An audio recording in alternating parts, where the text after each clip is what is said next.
Are Tennessee legislators gambling on the idea of bringing casinos to the state? Well, a resolution proposed on Capitol Hill today would amend the state constitution to allow casino gambling in Tennessee. New at 10, News Channel 5's Emily Luxon is in our newsroom. And Emily, where does the bill go from here? Well, this is just the first step of a very long process. The representative who sponsored this bill says he hopes this starts some discussion on an issue that he believes would bring in millions of dollars for education in the state if legislators and voters sign off on it.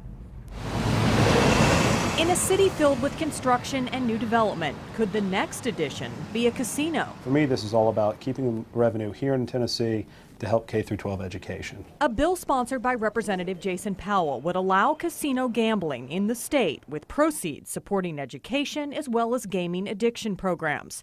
Representative Powell says voters would ultimately decide where casinos would be located and how the revenue would be spent. Potentially we could have a referendum so each community could decide if they were interested, could set up a commission to decide what areas the casinos would work best in. Nashville attorney Stuart Scott from Dickinson Wright's Gaming Law Practice Group says the bill could bring big money to the state. If our situation is anything similar to another state like more recently Ohio that passed gaming, you're talking about tens and perhaps hundreds of millions of dollars designated to help whomever we wish. He says research shows bordering states are already cashing in on casinos that bring an additional boost in tourism. Tennesseans are already spending millions and millions of dollars going across state lines to spend their money in these other states, and those other states are reaping the financial benefits. Representative Powell says it's a safe bet. The issue will result in a lot of debate, but he feels the benefits are too big to pass up. This is the beginning of what I see as potentially a way to help K-12 education, but keeping tax dollars here in our state.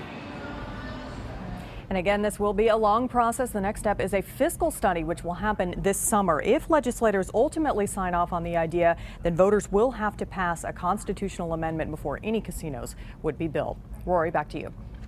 Emily, thank you. Ohio legalized casino gambling in 2012. 2 years later, the state generated about $268 million of casino revenue. We want to know what you think. Would casino gambling be a good idea here in the volunteer state? Be sure to sound off on our Facebook page.